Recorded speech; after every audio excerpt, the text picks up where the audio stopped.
गांव से एक परिवार शहर की ओर आया नौकरी करने के लिए। माता पिता और दो बच्चे थे, एक बेटा एक बेटी। माता का नाम सोमवती था और पिता का नाम सुनील था और बेटा का नाम मनीष था और बेटी का नाम राधा था। तो माँ पिता ने तय किया कि अब बच्चे का एडमिशन करा देना चाहिए, एक अच्छे स्कूल में दाखिला करा देना चाहिए। बेटी को कुछ खास महत्व नहीं दिया जाता था। माँ एक दिन पिता से बोलती है, सुनो जी, अब बच्चे का एडमिशन करा देना चाहिए। तब पिता बोलते हैं, जिस स्कूल में मैं बात किया हूँ उस स्कूल में 2 सीट नहीं है, एक ही सीट है। तभी माँ बोलती, पूछने की क्या बात है, मैं मनीष का एडमिशन करा देता हूँ। तब बेटी बोलती है, माँ मैं क्यों नहीं स्कूल जाऊँगी। तभी माँ बोलती है, तुम घर में काम में स्कूल जाके क्या करोगी, आखिर पढ़ लिख करके तुझे दूसरे ही घर तो जाना है शादी करके। दूसरे दिन बच्चा स्कूल के लिए तैयार हो जाता है और अच्छे से बैग ले करके, बोतल, पानी का बोतल, खाने का टिफ़िन ले करके वो स्कूल के लिए निकल ही रहा होता है। तभी उसकी बहन आती है और बहन बोलती है उसको कि भाई तुम स्कूल जा रहा है, तुम्हें कितना अच्छा लगेगा, वहाँ टीचर आएंगे अच्छे अच्छे पढ़ाने वाले। तभी उसका भाई बोलता है, अरे पगली, मैं पढ़ने थोड़ी ना जा रहा हूँ, मैं तो मौज मस्ती करने जा रहा हूँ। वहाँ घूमूंगा फिरूंगा, दोस्तों से गप्पे मारूंगा और अच्छे झूला में मैं झूलूंगा।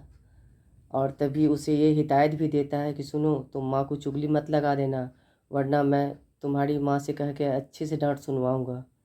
समझ गई। तभी उसकी माँ आती है, बोलती है, बेटा स्कूल के लिए लेट हो रहा है, चलो। तभी बेटा स्कूल के लिए चले जाता है और बेटी राधा माँ के काम में हाथ बटाती है। ऐसे ही दिन बीतते गए। एक दिन राधा को नींद नहीं आ रही थी। वो खिड़की पर खड़ा होकर बाहर की ओर देख रही थी।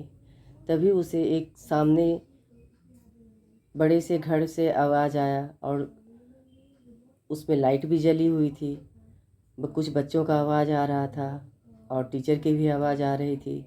टीचर बोल रही थी, टीचर लोग बच्चे को पढ़ा रहे थे, A for apple, B for ball.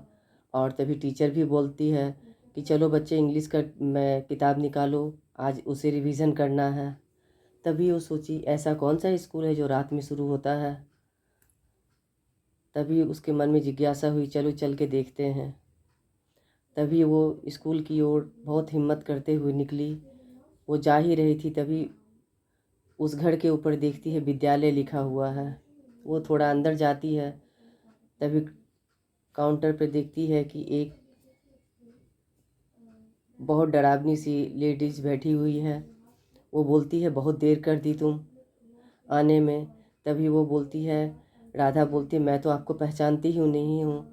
तो बोलती है, स्कूल तो कब का। वो बोलती है, नहीं, तुम्हारा एडमिशन हो गया है, तुम जाओ, तुम्हारा क्लास हो रहा है। तभी वो बहुत हिम्मत करके बोलती है, ऊपर की ओर जाती है। तभी उसे ग्राउंड में एक चुड़ैल और मिल जाती है, थोड़ा डरावनी थी वो भी। वो बोलती है, तुम अभी तक यहीं अटकी हो, जाओ जाओ क्लास में, क्लास कब के शुरू हो गए हैं। वहाँ जाती है, क्लास के अंदर घुसती है। तब वो खड़ी हो जाती है। तभी उस और एक टीचर पढ़ा रही थी, वो भी उसी तरह से दिखने में थी। तभी वो बोलती है, मेरे पास ही खड़ा रहोगी या सीट में जाकर बैठोगी, तुम्हारा बैग, बोतल, सारा चीज़ रेडी है, जाओ वहाँ बैठ जाओ। तभी वो जा कर के बहुत हिम्मत से बैठ जाती है और सबके चेहरे भी ऐसे डरावनी थे। सबसे बहुत हिम्मत करके पूछती है, तुम लोग कब से पढ़ रहे हैं और तुम लोग ऐसा कैसे बन गए, चेहरा तुम लोग का ऐसा क्यों हो गया। तभी वो बोलता है, एक दिन बिल्डिंग में आग लग गई थी, ये स्कूल था, सब टीचर और स्टूडेंट जितने थे सब मर गए। तब से हम लोग रोज़ क्लास करते हैं और हम लोग का रोज़ ही पढ़ाई होता है यहाँ। वो पहले तो डरी, फिर हिम्मत करके वो पढ़ाई में इतनी लीन हो गई, उसके मन से सारा डर चला गया।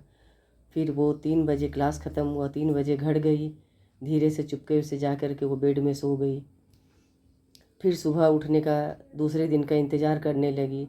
फिर वो दबे पाँव धीरे धीरे निकल गई स्कूल के लिए। ऐसे ही वो उसकी सारी पढ़ाई पूरी हो गई। और इधर मनीष और राधा दोनों बड़े हो गए और मनीष हमेशा फेल ही करता था स्कूल में।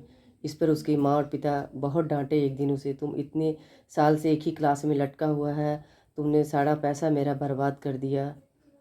बहुत डांटने पे तभी मनीष बोलता है, आपने कोई एहसान नहीं किया है मुझ पे, सबके माता पिता पढ़ाते हैं, आप भी पढ़ाए हैं मुझे।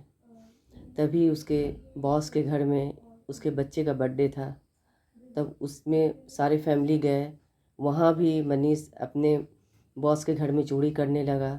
तभी उसके बॉस ने रंगे हाथ पकड़ लिया और कहा, तुम्हारा बेटा चोरी करता है, कल से तुम भी ड्यूटी नहीं आना। एक चोर के पिता को मैं अपने दफ्तर में नहीं रखूँगा। उसे भी निकाल देते हैं। तभी उसकी बेटी को बहुत ख़राब लगता है और वो सोचती है कि मैं अब क्या करूं, सब सड़क पे आ गए हैं। तभी उसकी बेटी ट्यूशन करके सारे बच्चों को पढ़ा करके वो घर का गुजारा करती है। इस पे उसके माँ पिता आपस में बात करते हैं, बोलते हैं कि मैं तो कभी नहीं इसे पढ़ाया, ना ही स्कूल भेजा, ये कैसे विद्या का अध्ययन की। तभी उसके माता पिता राधा को बुला के पूछते हैं। तभी वो बहुत पूछने पे वो बहुत डरते हुए बोलती है, माँ मैं चुड़ैल के स्कूल में रात में जाके पढ़ती थी, वहीं से सारी डिग्री हासिल की हूँ। इस पे माता पिता दोनों बहुत शर्मिंदा होते हैं और बेटी से माफ़ी मांगते हैं। बोलते हैं, बेटी मुझे माफ़ कर दो, जो बच्चा पढ़ना चाहता था उसे तो मैं पढ़ाया नहीं, जो जो नहीं पढ़ना चाहता था उसी के पीछे मैं सारा समय बर्बाद कर दिया।